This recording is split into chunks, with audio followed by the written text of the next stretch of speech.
Hey, very good morning guys. Today I am here to teach you वैदिक mathematics. दोस्तों आज हम start करने वाले हैं वैदिक मैथमेटिक्स का सीरीज़ वैदिक मैथमेटिक्स। दोस्तों हम बात करेंगे अपने इस पूरे लेक्चर में वैदिक मैथमेटिक्स क्या होती है, क्यों ज़रूरी है, सबसे पहली बात कि क्यों पढ़ना है, क्यों ज़रूरी है और कौन पढ़ेगा, किसके लिए ये इम्पोर्टेंट होता है। दोस्तों वैदिक मैथमेटिक्स का नाम आपने सुना होगा, अगर नहीं सुना है तो आज से हमारी ये सीरीज़ स्टार्ट हो रहा है जिसमें हम आने वाले 10 या 15 दिन तक मैथ के छोटे छोटे ट्रिक्स को देखेंगे, सीखेंगे और कैसे मैथ के छोटे छोटे ट्रिक्स से आसानी से हम किसी मैथ के प्रॉब्लम को सॉल्व करेंगे। देखिए मैथ, अगर वैदिक मैथ आप अच्छे से प्रैक्टिस करते हैं तो आपका जो कैलकुलेशन की स्पीड होगी कम से कम 10 गुना तेज़ हो जाएगा। ठीक है, फॉर एग्जांपल के लिए मैं बात करता हूँ कि सबसे पहली बात ये है कि क्यों पढ़ना चाहिए हमें। तो अगर क्यों पढ़ना चाहिए ये क्वेश्चन का आंसर आपको जानना है तो फॉर एक एग्जांपल मैं आपसे लेता हूँ। जैसे मान के चलिए एक क्वेश्चन आपको मिलता है जिसमें आपसे बोला जाता है कि 25 का आप स्क्वायर करिए। ठीक है, 25 का स्क्वायर करने का बेसिक मेथड क्या होता है? 25 मल्टीप्लाई बाई 25। आप मल्टीप्लाई करते हैं, चलिए आप ऐसे मल्टीप्लाई करके इस क्वेश्चन का आंसर को आप निकाल सकते हैं। वहीं अगर हमसे ये कहा जाए कि आप वैदिक मैथमेटिक्स के जरिए आप इस क्वेश्चन को हल करिए, तो देखिए वैदिक मैथमेटिक्स में हर एक क्वेश्चन को हल करने के लिए एक स्पेसिफिक ट्रिक होता है। यहाँ पे मैं आपको एक ट्रिक बता रहा हूँ, जैसे कि एग्जांपल के तौर पे समझिए हमें 25 का क्या करना है? स्क्वायर करना है। ठीक है, अब हम इसको लिखते कैसे हैं? 25 इंटू 25 लिखते हैं। इसको स्क्वायर करना है, हम ये देख रहे हैं कि ये दोनों ही ऊपर और नीचे दोनों ही सेम नंबर है, क्योंकि स्क्वायर कर रहे हैं तो सेम नंबर तो होगा।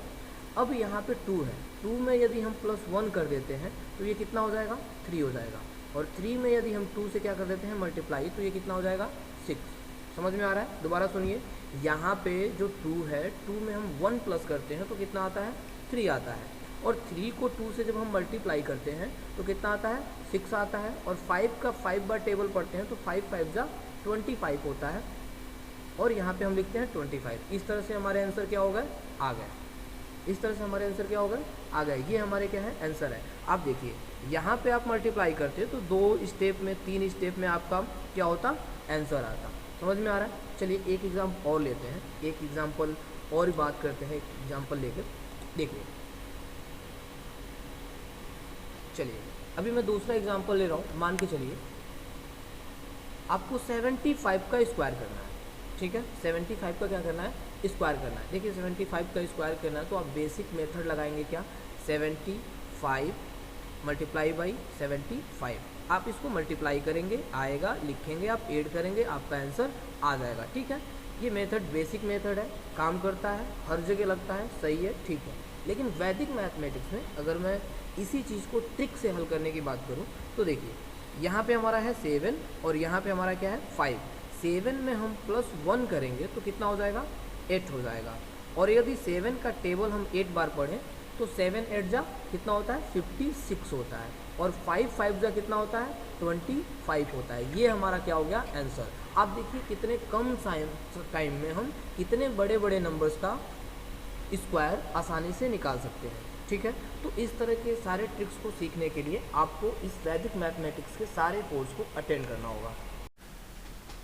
चलिए अभी हम देखें कि वैदिक मैथमेटिक्स से कैसे हमारे जो कैलकुलेशन होते हैं वो फास्ट हो जाते हैं। ठीक है, तो अभी हमें पढ़ना है वैदिक मैथमेटिक्स। देखिए वैदिक मैथमेटिक्स, पहले अगर हम थोड़ा सा इंट्रोडक्शन की बात कर लें तो वैदिक मैथमेटिक्स ऐसा कोई मैथ का वेद नहीं है। ये वेदों के अंदर से, ऐसा माना जाता है कि वेदों के अंदर से कुछ गणितीय कुछ सूत्र दिए गए हैं जिनको निकाला गया है। ठीक है, निकाल के एक जगह कंपाइल किया गया है जिसको आज के डेट में हम वैदिक मैथमेटिक्स कहते हैं। इसको सबसे पहले जो है जगत गुरु स्वामी भारती कृष्ण तीर्थ ने इसको क्या किया था? कंपाइल किया था, सारे सूत्रों को इकट्ठा किया गया था। ठीक है, फिर भी ऐसा देखा जाता है कि जो हमारे वेद हैं, चाहे वो अथर्ववेद हो, ठीक है, या कोई भी वेद हो, वेद के अंदर सीधे किसी तरह का कोई गणित का कोई सूत्र दिखाई नहीं देता है। ऐसा माना जाता है कि हो सकता है कि ये सूत्र सिर्फ इन्हें दिखाई दिए हों या इनके ज्ञानेंद्रियों ने, ज्ञान ने इस चीज़ को क्या किया गया हो, एक्सट्रैक्ट किया गया हो, या इन्होंने उस चीज़ को बनाया हो या निकाला हो। ठीक है, आज की डेट में वैदिक मैथमेटिक्स बहुत ही प्रसिद्ध, प्रचलित और मैथमेटिक्स है जिसको बहुत सारे स्कूलों में एज अ सिलेबस के रूप में पढ़ाया जाता है, खास करके प्राइमरी के स्कूलों में। ठीक है, वैसे तो अगर हम बात करें वैदिक मैथमेटिक्स की तो ये सबके लिए बहुत ही ज़्यादा यूज़फुल है, क्योंकि कैलकुलेशन हर जगह हर किसी को करनी पड़ती है। ठीक है, अभी देखिए अगर इसकी बात करें हम, इसमें वैदिक मैथमेटिक्स के अंदर बहुत सारे सूत्र हैं, बहुत सारे क्या हैं, सूत्र हैं और उपसूत्र हैं। इसमें वैदिक मैथमेटिक्स के अंदर 16 मूल सूत्र हैं और 13 उपसूत्र हैं। बगल के साइड वाले स्लाइड में हमने सारे सूत्र को दिया हुआ है कि कौन कौन से जो है सूत्र हैं, कौन कौन से सूत्र नहीं है, अभी आप आगे देखेंगे। वैदिक मैथमेटिक्स के अंदर जो मूल सूत्र दिए गए हैं वो इस प्रकार हैं, आप देखेंगे एकाधिकेन पूर्वेन, क्योंकि ये पूरे जो है वैदिक में है तो ये हिंदी में लिखा हुआ है, संस्कृत में लिखा हुआ है, तो आप इसे समझ नहीं पाएंगे, कोई बात नहीं। आगे की जो भी आने वाली क्लासेस होंगी उसमें हर एक टॉपिक को बेसिक से एडवांस आपको सारे ट्रिक्स बताए जाएंगे, सारे फॉर्मूलास को कहाँ कहाँ पे उपयोग किया जाता है, कहाँ पे यूज़ किया जाता है, सारी चीज़ें आपको बताई जाएंगी।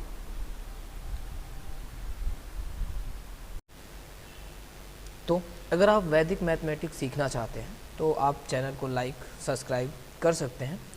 साथ ही आपको आगे हम दिखाते हैं इसमें जो हमारे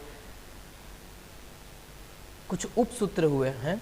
अभी आपको इससे पहले बताया गया था कि 16 मूल सूत्र हैं। वैदिक मैथमेटिक्स के अंदर 16 मूल सूत्र हैं और 13 उपसूत्र हैं। तो उपसूत्र का नाम कुछ इस प्रकार है, आप देख रहे होंगे। आगे हम बात करते हैं, देखिए वैदिक मैथमेटिक्स जो है किन को करना चाहिए और क्यों करना चाहिए। तो सबसे पहले कि कौन करेगा। देखिए मैटर ये नहीं करता कि आप स्टूडेंट हैं, टीचर हैं, आप क्या करते हैं, आपका मैथ का बैकग्राउंड है, आप मैथ सब्जेक्ट पढ़ते हैं नहीं पढ़ते हैं, कोई मतलब नहीं है। बस इतना समझिए, क्या ऐसा कोई क्षेत्र है जहाँ पे मैथ का यूज़ नहीं होता होगा। सपोज करिए आप एक शॉप चलाते हैं, क्या शॉप चलाना बिना मैथ का संभव है? क्या शॉप चलाने में मैथ का उपयोग नहीं होगा। तो मैथ का यूज़ हर जगह होता है, इसलिए बेसिक मैथ सबको आना बहुत ज़रूरी है। और हम ये देखते हैं कि बहुत सारे लोग मैथ से डरते भी बहुत ज़्यादा हैं, और वो डरते बड़े बड़े सवालों से नहीं है, वो डरते छोटी छोटी चीज़ों से हैं, जैसे कि गुणा। फॉर एग्जाम्पल के लिए अगर मैं आपसे कहूँ कि 1 2 3 4 5 और मल्टीप्लाई करना है 99 से, 99 से, बहुत लोग घबरा जाते हैं, परेशान हो जाते हैं कि इस चीज़ को हम कैसे मल्टीप्लाई करें। ठीक है, और वो इसको हल करने की सोचना तो अलग की बात है, वो पहले से हाथ खड़े कर लेते हैं कि ये नहीं हो पाएगा। ठीक है, जबकि क्या है, क्वेश्चन बहुत बड़ा नहीं है, ये सिर्फ मल्टीप्लिकेशन है, मल्टीप्लाई करना है। तो दोस्तों हम आने वाले अपने क्लासेस में सीखेंगे कि कैसे सेकंड के अंदर इस तरह के बड़े बड़े मल्टीप्लिकेशन, डिवीज़न, स्क्वायर, क्यूब, बहुत सारे क्वेश्चन को कैसे हम सॉल्व करेंगे। सेकंड के अंदर हम इस चीज़ को सीखेंगे विथ ट्रिक।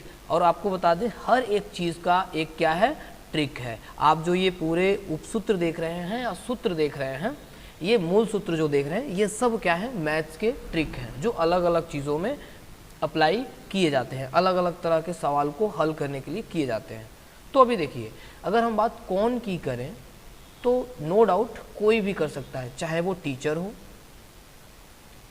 स्टूडेंट हो, हाउसवाइफ हो, प्राइमरी का बच्चा हो, कोई ज़रूरत नहीं है। अगर 5th तक का बच्चा हो वो भी इस कोर्स को कर सकता है। साथ में जो प्रिपरेशन कर रहे हैं, नौकरी की तैयारियां कर रहे हैं, जो कंपटीशन की तैयारियां कर रहे हैं, वो लोग भी इस कोर्स को कर सकते हैं, इस मैथ को सीख सकते हैं, जिनसे उनका कैलकुलेशन का स्पीड जो होगा वो क्या होगा, तेज़ हो जाएगा। ठीक है, आगे स्लाइड में हमने दिया भी है ये सारा जो जो PDF बनाया जा रहा है, ये PDF आपको मिल भी जाएगा, ये पूरा PDF आपको मिलेगा, जो भी चीज़ें पढ़ाई जा रही हैं मिलेंगी। एक चीज़ और आपको काम करना है कि इसके साथ ही आपको नोट तैयार करने हैं, क्योंकि हर एक सूत्र का स्पेसिफिक नाम है और उसका एक स्पेसिफिक क्या करना है, एप्लीकेशन है, किस जगह हम उस सूत्र का कब यूज़ करेंगे, ये सारी चीज़ें हम आपको नोट करवाएंगे। नोट करना है, साथ में प्रैक्टिस करना है। कुछ आपको क्वेश्चन दिए जाएंगे और आप इसको क्या करेंगे, प्रैक्टिस करके कमेंट बॉक्स में डालेंगे, ठीक है। अगले दिन आपके उस क्वेश्चन का हल भी दिया जाएगा। यदि आपको कुछ क्वेश्चन होते हैं जो आप पूछना चाहते हैं, कोई डाउट होता है, तो आप टेलीग्राम पे हमसे क्या कर सकते हैं, जुड़ सकते हैं। वहाँ पे आप क्या कर सकते हैं, अपने क्वेश्चन को पूछ सकते हैं। साथ ही अगर कोई प्लस का कोर्स ज्वाइन करना चाहता है लाइव, तो भी वो क्या कर सकता है, ज्वाइन कर सकता है। इसके लिए डिस्क्रिप्शन बॉक्स में नंबर्स है जिस पे आप क्या कर सकते हैं, कांटेक्ट कर सकते हैं। चलिए अभी अगली स्लाइड में आपको ये दिखाया जा रहा है कि वैदिक जो सूत्र हैं, वैदिक मैथमेटिक्स के जो सूत्र हैं, इनकी क्या विशेषताएं हैं, ठीक है। तो सबसे पहले देखिए, ये बहुत ही सहज है और आसानी से ये क्या होता है, समझ में आ जाते हैं। इनका प्रयोग करना, एप्लीकेशन जो है, अनुप्रयोग है, इतना इजी है, आप कहीं भी आसानी से कर सकते हैं। सबसे बड़ी चीज़ ये है कि इसका उपयोग हम वैदिक मैथमेटिक्स का उपयोग अंक गणित में, बीजगणित में, रेखा गणित में, समतल में, गोलीय, त्रिकोणमिति, कलन, समाकलन इत्यादि जो होते हैं, बहुत जटिल जटिल मैथमेटिकल एरियाज़ में हम इसका उपयोग कर सकते हैं। मैथमेटिक्स के जो बहुत सारे ऐसे क्षेत्र हैं जहाँ पे बहुत ही अधिक कैलकुलेशन करने की ज़रूरत होती है, वहाँ पे हम इस वैदिक मैथमेटिक्स के सूत्रों का उपयोग आसानी से कर सकते हैं और बहुत बेहतर तरीके से हम अपने रिजल्ट को निकाल सकते हैं। सबसे बड़ी चीज़ है कि ये टाइम इफ़िशियंट होता है, बहुत ही कम समय में हम जटिल से जटिल क्वेश्चन को हल कर लेते हैं, ठीक है। अब अभी के लिए धन्यवाद। आने वाले अपने क्लास में हम स्टार्ट करेंगे सबसे पहले कुछ विशेष प्रकार के ट्रिक्स से, जिसको हम मिसलिनियस टॉपिक कहते हैं, ठीक है। तो धन्यवाद।